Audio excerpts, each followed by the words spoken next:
খারাপ লাগে, দুঃখ লাগে যখন বাংলাদেশ আজকের বোলিং চেঞ্জগুলো ভুল হয়েছে। অনেক সময় আমরা ফিল করেছি রেগুলার দেখি খেলা, এই জন্য না, দারুণ লাগছে সবাই একসাথে মিলে খেলা দেখছি। আমরা তো আর যেতে পারিনি ওখানে, সো এবং টাইমিংটা একটু এবার ভোরবেলা খেলা হচ্ছে রাতে, তো সব কিছু মিলে গেছে আমাদের টাইম এবং ইন্ডিয়ার সাথে খেলা।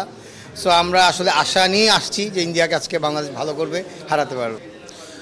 বোলিংটা আমার কাছে মনে হয় যে বোলিং ঠিকঠাকই ছিল, কিন্তু মনে হয় কিছু জায়গায় আমরা কিছু ট্রিক হয়তো মিস করেছি, যে কারণে রানটা একটু বেশি হয়ে গেছে। বাট আমাদের আসলে আজকে হারানোর কিছু নাই। আমার কাছে মনে হয় যে আমরা যদি অল আউট অ্যাটাক খেলি, আজকে বিশ্বাস করি যে বাংলাদেশ দল এটা চেস করে ফেলবে। না, টস তো খেলারই পার্ট। টস জিতে ব্যাটিং, অধিনায়কের দৃষ্টিভঙ্গি থেকে আমি তাকে সাপোর্ট করব, কারণ আমাদের কাজই হচ্ছে গিয়ে টিমকে সাপোর্ট করা, whatever the decision. But জাকিরকে যে নিয়ে আসাটা, তার জন্য অবশ্যই সেটা একটা পজিটিভ দিক, বিকজ এটা একটা আমাদের দৃষ্টিতে যেটা হচ্ছে, এটা একটা ব্যাটিং পিচ, পুরোটাই ব্যাটিং পিচ। 196 হয়েছে ওদের, তা আমরা আশা করব, সেটা আমাদের আশা করবই, সেটা আমরা চেস করব। সেই হিসাবে জাকির বেস্ট চয়েস।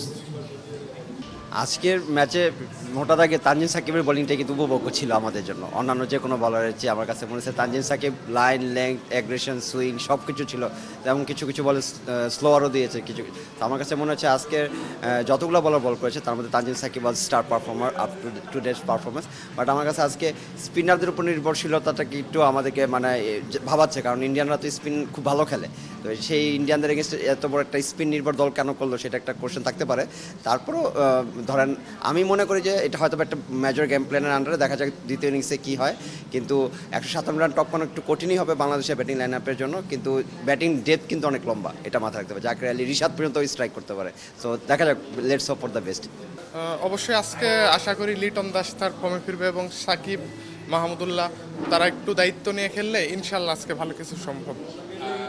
197 অনেক বড় স্কোর। জি অবশ্যই, কারণ তাদের পেস বোলিং ইউনিটটা অনেক স্ট্রং। বুমরা এবং আজদীপের কথা আমরা বলি, তবে তাদের একটু ডিপেন্ড করে খেলে, বাকি বোলার যারা আছে তাদেরকে একটু অ্যাটাক করে খেললে আমার মনে হয় ইনশাল্লাহ ভালো কিছু হবে। আমরা বরাবর ভাবি যে হারলেও বাংলাদেশের সাথে সবসময় আছি, বাংলাদেশ ক্রিকেটের সাথে আছি। বিসিএস এ সবসময় সেলিব্রেট করে বাংলাদেশ ক্রিকেটকে। আমরা আসলে ওরকম স্পন্দন থেকে আসি। খারাপ লাগে, দুঃখ লাগে যখন বাংলাদেশ আজকের বোলিং চেঞ্জগুলো ভুল হয়েছে। অনেক সময় আমরা ফিল করেছি রেগুলার দেখি খেলা, এই জন্য। কিন্তু তারপরও বাংলাদেশের আজকের ব্যাটিং এখনও হয় নাই। সো আমরা ধরে নিচ্ছি যে আমাদের ব্যাটিং টিম সেরকম একটা শো দেখাবে, যাতে করে আমরা আজকের এই বোলিংয়ের দুঃখটা ভুলে যাব অল্প সময় পরেই।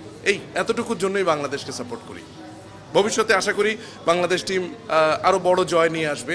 আজকের দিনে যারা যুবক ক্রিকেটাররা আছে তারাও সামনের দিনগুলোতে ভালো রেজাল্ট নিয়ে আসবে। সাকিব, মাহমুদুল্লাহ এদের পরবর্তী যারা আছে তারা বাংলাদেশকে সামনের দিনগুলোতে আরও বড় কোনো রেজাল্ট এনে দিবে। ওই প্রত্যাশাটুকু বুকে ধারণ করেই আসলে খেলা দেখতে বসা, এইটুকু। এখন Walton fridge, TV, AC, washing machine ও ফ্যান কিনে অনেকের মতো আপনিও হয়ে যেতে পারেন মিলেনিয়ার। সেরা পণ্যের সেরা অফার, ওয়ালটন মিলেনিয়ার।